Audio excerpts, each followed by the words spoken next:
On to some business-related updates. India's latest inflation data has delivered a clear warning.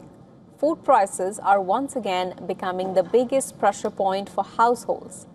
CRISIL now expects inflation to average 5.1%, that's more than double the 2% recorded last year, and says that the risks are tilted to the upside.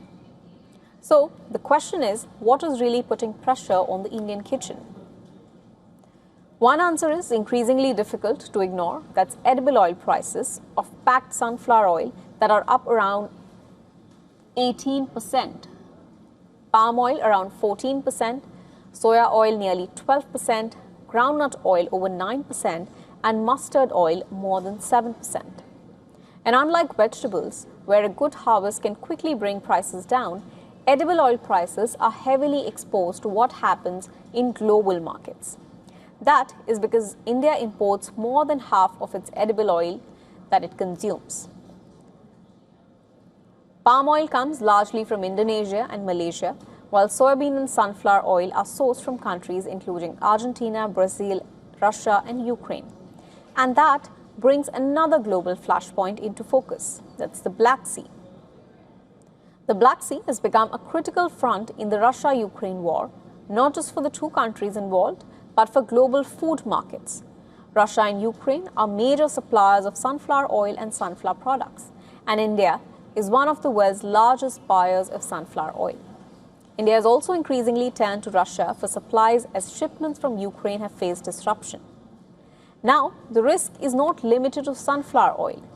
The Black Sea is a major export corridor for wheat, corn, sunflower seeds, and vegetable oils.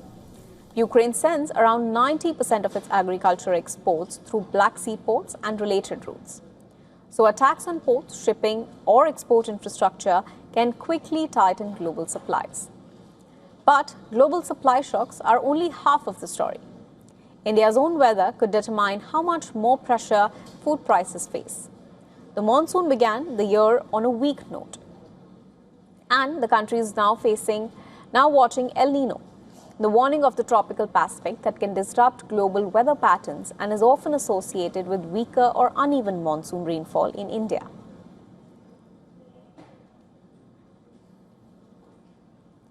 Moderate El Niño conditions are already being reported, with expectations that they could strengthen. The concern is particularly important for oilseeds such as soybean, groundnut, and mustard. Poor or uneven rainfall can reduce crop yields, tighten domestic supplies, and force India to rely even more on imports.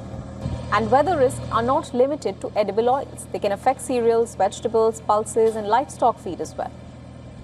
There's, however, a cushion. Food grain inventories remain high. Rainfall has improved from the early season weakness, and India's agricultural system is better stocked than it was during earlier El Niño episodes. But the inflation risk is now coming from several directions at once.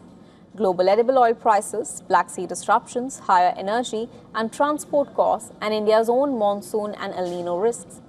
That is why the July inflation number matters, because the headline is still within the RBI's tolerance band, but the ingredients for a more persistent food price problem are building.